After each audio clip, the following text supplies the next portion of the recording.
우리가 하나님을 만나고 신앙생활하는 것도 가만히 보면은 이 사람들이 다 일관되지를 않습니다. 모든 사람이 똑같은 경로를 통해서 예수님을 영접하고 신앙생활을 시작하는 게 아니에요.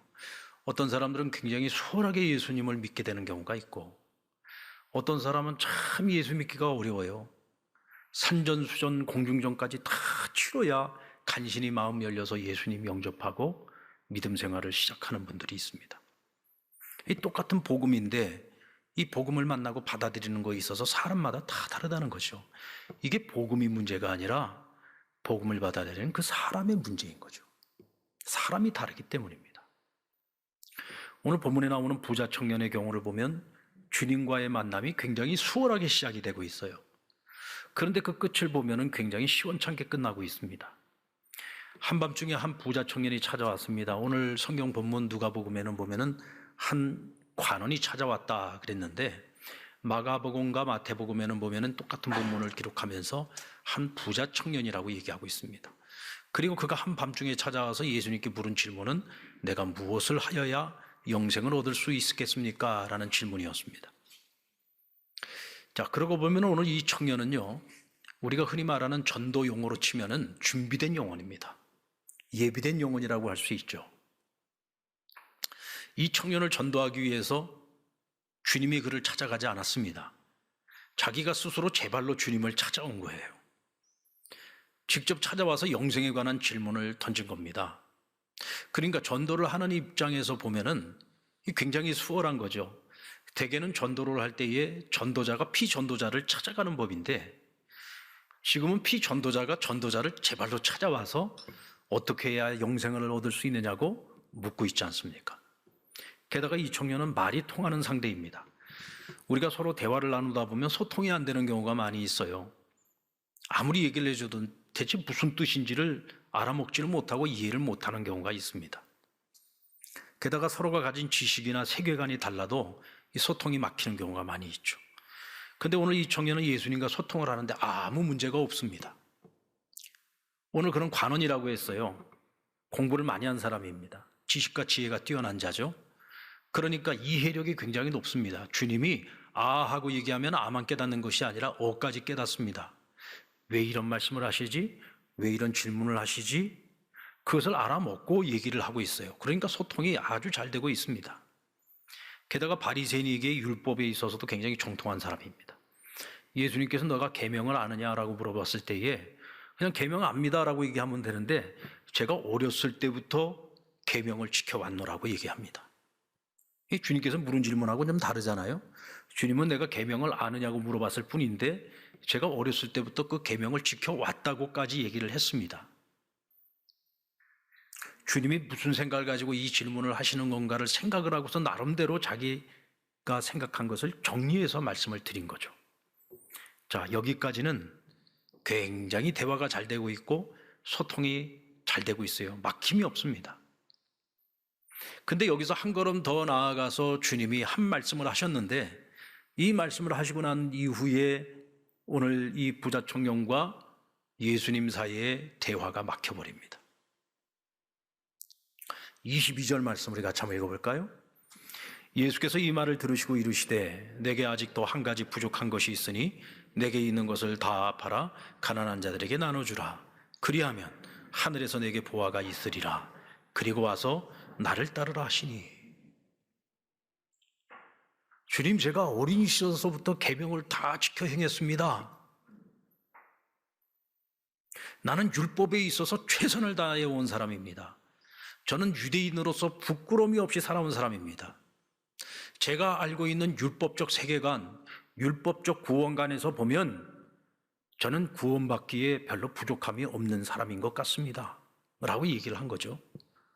근데 그런 오늘 이 부자 청년의 말에 대해서 예수님 뭐라고 말씀하셨냐면, 아니, 내게 아직 부족한 것이 한 가지 있다.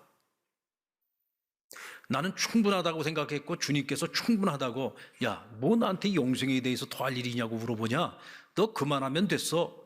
너 그만하면 충분하다 라고 말씀해 주실 줄 알았는데 부족한 것이 있대요.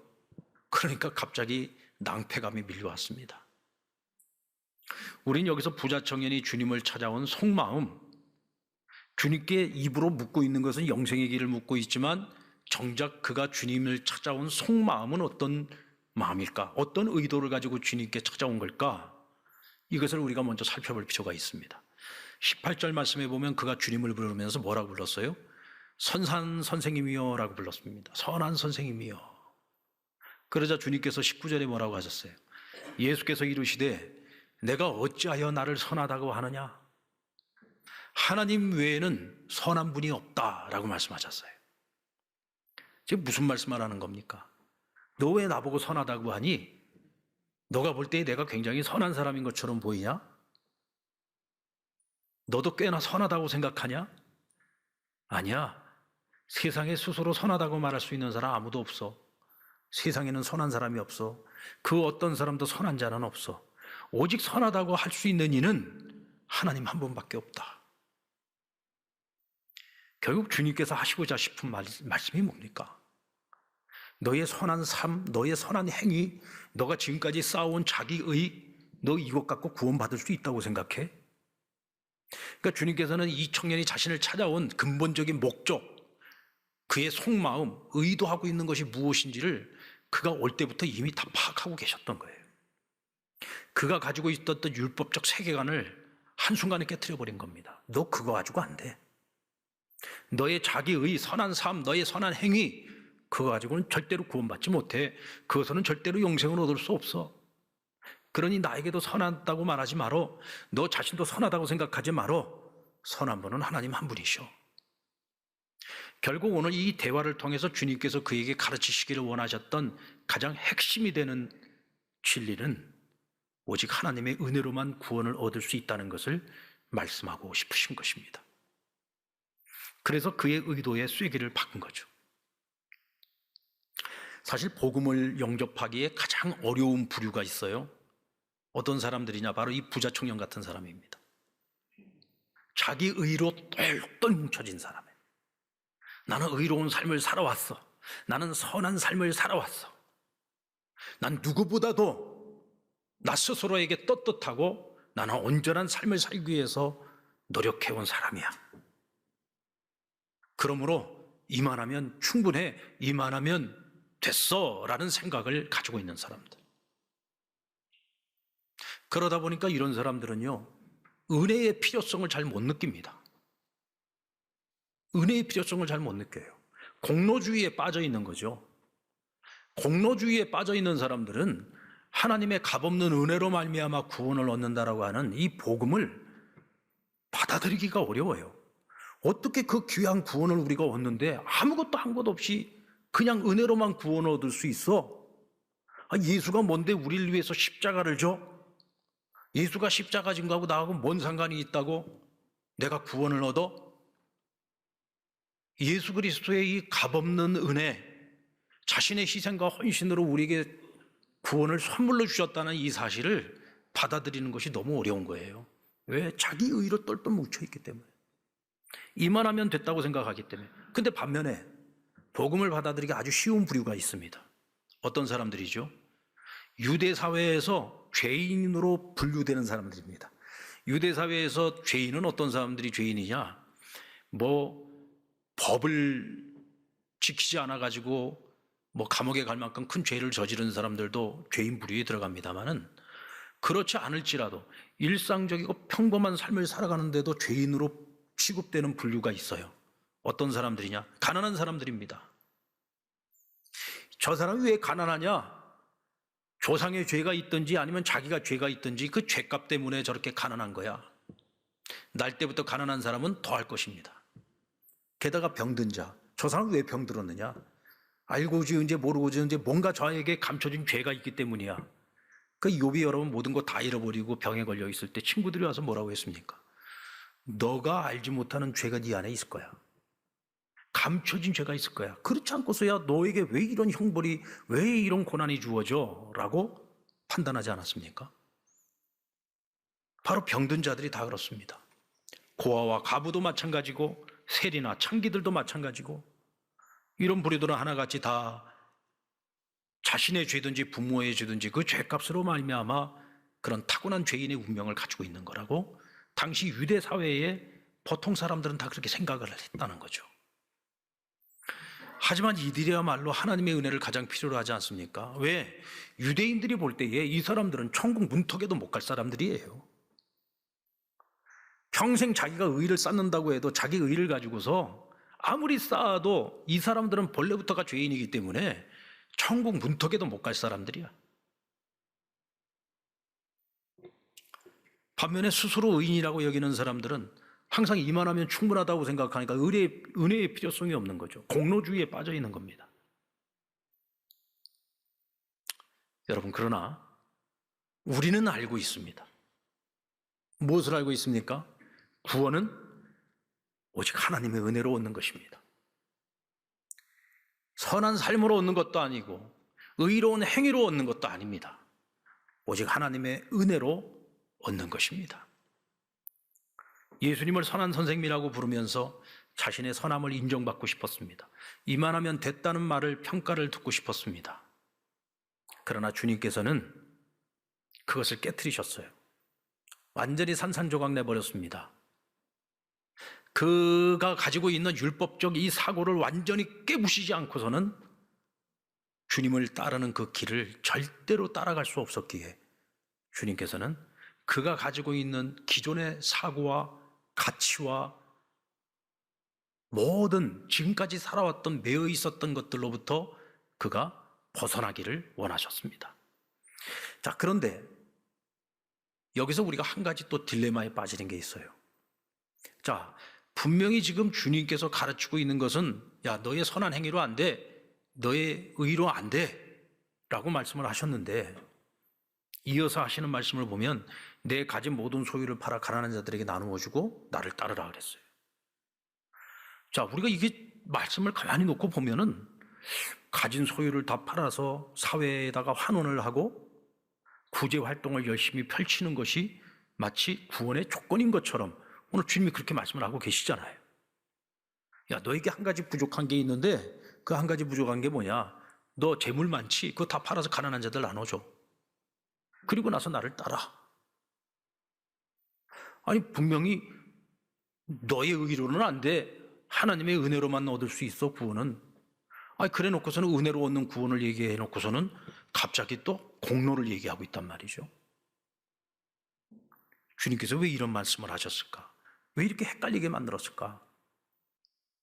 근데 당시 유대 사회에서 재물이 많은 것, 부자가 되는 것은요, 그가 하나님과의 관계 속에서 하나님을 기쁘시게 해드리고 하나님을 잘 믿고 잘 섬겼을 때에 하나님이 주시는 복으로 이해를 했습니다.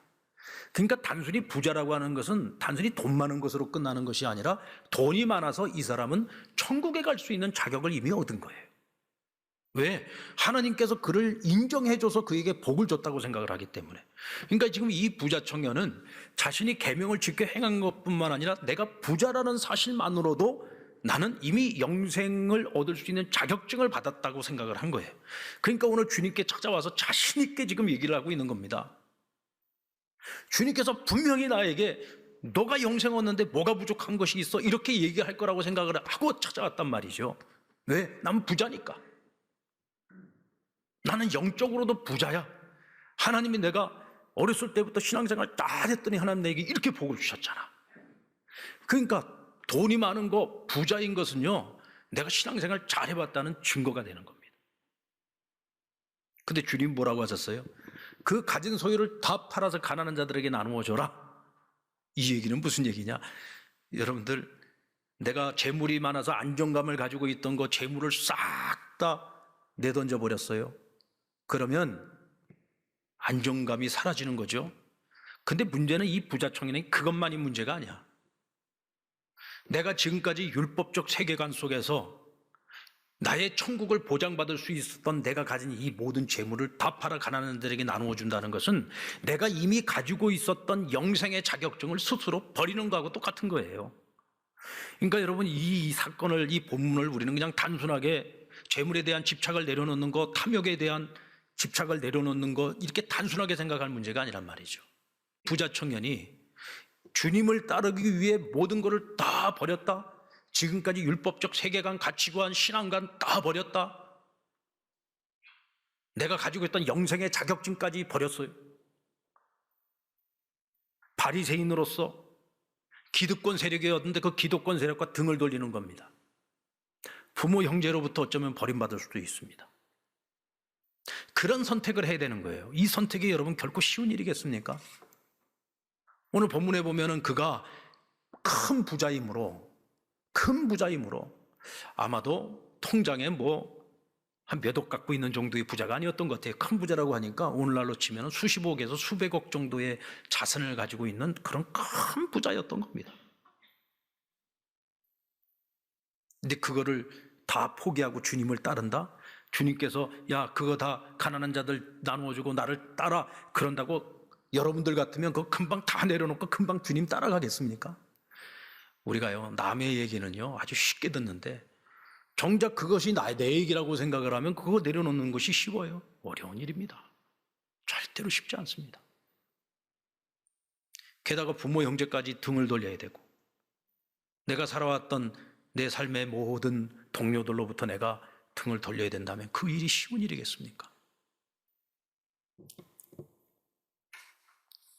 오늘 이 부자 청년의 고민이 바로 여기 있는 것이죠. 여러분, 저와 여러분에게도 그 부족한 한 가지가 있지 않습니까? 우리가 주님을 믿고 주님을 따르기는 하는데 주님 보실 때에 아직도 우리가 온전히 주님을 따르지 못하고 있어요. 나는 주님께 이렇게 얘기합니다. 주님, 제가 주님 믿어온 지가 몇 년인데요.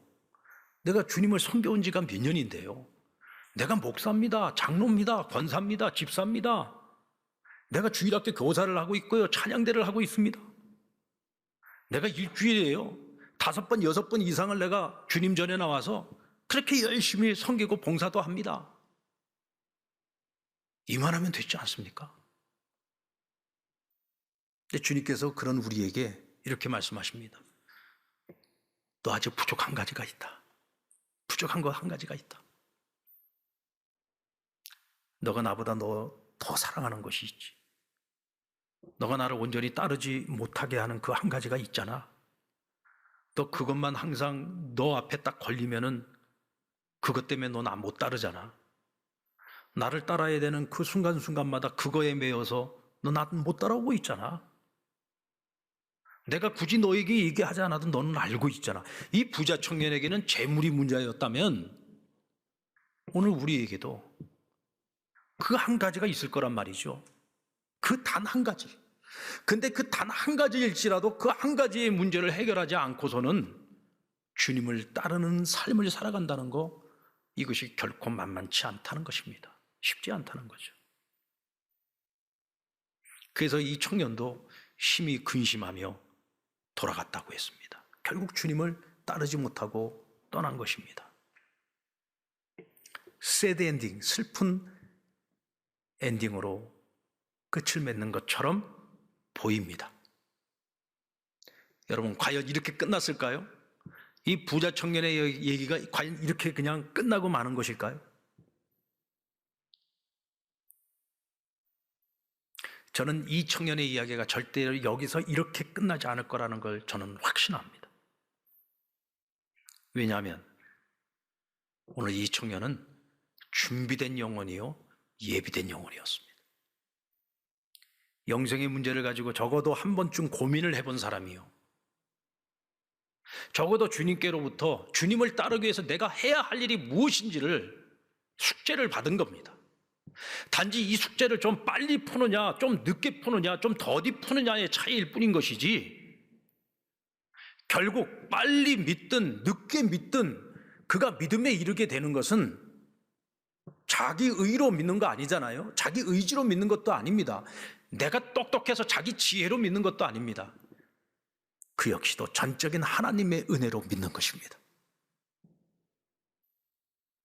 즉시 믿든 나중 믿든 적어도 이 부자 청년에게는 주님께서 시간을 주시는 거예요. 비록 그가 떠났지만 그가 돌아가서도 계속 주님께서 하신 말씀이 계속 그 내리를 떠나지 않겠죠. 너가 그것을 내려놓지 않으면 안 돼. 그것을 배설물처럼 여기지 않고서는 너 나 못 따른다. 그것을 결단했던 한 사람, 우리가 잘 아는 사람이 있지 않습니까? 사도 바울. 바울은 여러분 바리새인 중에 바리새인, 유대인 중에 유대인이요, 지식에 있어서나 재물에 있어서나 유대 사회에서 어느 것 하나도 부족할 것 없이 모든 사람들로 부러움을 사고 존경받는 인물이었습니다. 그런데 그가 주님 만나고 나서 그가 이전에 가지고 있었던 모든 것들, 그를 포장하고 있었던 모든 것들을 배설물로 여겼다 그랬어요. 그 모든 것을 배설물로 여겼다는 것은 다 버렸다는 얘기죠. 그리고서 주님을 따랐습니다. 일평생을 마지막 순간까지, 순교하는 그 순간까지 그는 끝까지 주님만을 따르는 삶을 살았습니다. 우리는 그런 바울의 모습을 보면서 야, 역시 바울이구나. 우리가 그렇게 생각하는 것이 마땅한 일입니다만은, 그러나 그런 바울도 그런 삶을 살아갈 수 있게 하신 분이 누구냐? 하나님이십니다. 그래서 바울은 늘 서신을 쓸 때마다 내가 이와 같이 그리스도인이 되고 부름을 받아 이방인의 사도로 쓰임받을 수 있었던 이 모든 것이 나의 결단이요 라고 말하지 않고 전적인 하나님의 은혜입니다 라고 고백을 하지 않습니까? 모든 것이 하나님의 은혜임을 우리가 알 수 있는 것이죠. 그런 의미에서 보면 우리가 누군가에게 복음을 전한다고 할 때 우리는 여러분 이 시간의 타이밍에 너무 얽매이면 안 됩니다. 아유, 목사님 그렇게 전도를 하려고 애를 써보고 관계도 맺어보고 밥도 먹여보고 차도 사 먹여보고 열심히 복음을 전해주는데도 도무지 들어먹지는 않습니다. 벌써 1년이 지나고 2년이 지났는데도 이 사람이 조금 더 바뀔 생각을 안 합니다. 그 1년, 2년 해놓고서 뭐 그렇게 사람 금방 바꾸려고 하세요? 우리 주님은 하나님의 아들이신데도 오늘 이 부자 청년이 고민하고 돌아갔지 않습니까? 아니, 하나님의 아들이면 그냥 말씀 한마디만 툭 던져도 그냥 획 돌아서야 되는 거 아닙니까? 우리 주님도 여러분 기다림의 시간을 가지고 그 인생에 간섭하시며 끊임없이 포기하지 않고 한 영혼을 구원하기 위해서 자기 생명까지도 내어주셨는데, 내가 뭐라고? 내가 복음 한마디 전한다고 해서 사람이 금방 믿고 돌아와요? 내가 1, 2년 공들였다고? 여러분 10년을 공들여도 한 영혼 돌아오기가 그렇게 어려운 겁니다. 어떤 사람은 30년 만에 돌아오기도 하고 40년 만에 돌아오기도 하는 거예요. 그저 우리가 할 수 있는 일은 뭐냐? 하나님의 은혜가 아니면은 구원받을 수 없다. 내가 하지만, 그러나 내가 한다고 되는 것이 아니라 하나님이 하셔야 된다. 하나님의 은혜가 그에게 임하지 않으면 안 된다. 이 믿음 가지고 우리는 열심히 씨 뿌릴 뿐이에요. 내가 10년을 뿌려도 열매를 못 거뒀는데 그 사람이 다른 데 이사 갔다가 11년 만에 그 동네 사는 아무개에 의해서 예수님을 영접하게 됐어. 그게 너무 속상해. 하나님, 뭐 세상에 이런 법이 다 있습니까? 제가 무능해서 그런 겁니까? 제가 무능해서 10년 공들였는데도 안 됐는데 그 재능 있고 뛰어난 사람이 1년도 안 돼가지고 그 사람을 그렇게 열매를 맺습니까? 하나님, 이거 너무한 거 아닙니까? 그러면 주님께서 우리에게 이렇게 말씀해 주실 거예요. 얘야, 뭐 그거 하고 속상해하냐? 저 사람이 열매 맺은 거 네가 씨 뿌렸기 때문이야. 너가 저 사람에게 10년 동안 공들이지 않았니? 단지 거둔 거는 그 동네에 있는 아무개가 이미 다 익어 있는 거 가서 푹 찔렀을 뿐이야. 그 사람이 구원 얻은 거 너가 10년 동안 씨 뿌리고 공들인 덕분이란다. 그리고 그 사람이 열매 거둔 건 그저 하나님의 은혜일 뿐이야. 사랑하는 종아, 내가 한 그 모든 일들이 결코 헛된 일이 아니야. 너는 한 영혼을 위해서 네가 할 수 있는 최선을 다했다. 하나님은 우리 그것을 인정해 주시는 거예요. 할렐루야. 우리가 복음을 전할 때 어떤 이는 쉽게 받아들이고 어떤 이는 늦게 받아들이고 어떤 이는 심하게 거부하는 사람들도 있습니다. 그러나 결국 그들을 거듭나게 하는 것은 하나님의 은혜입니다. 예수 그리스도의 복음입니다.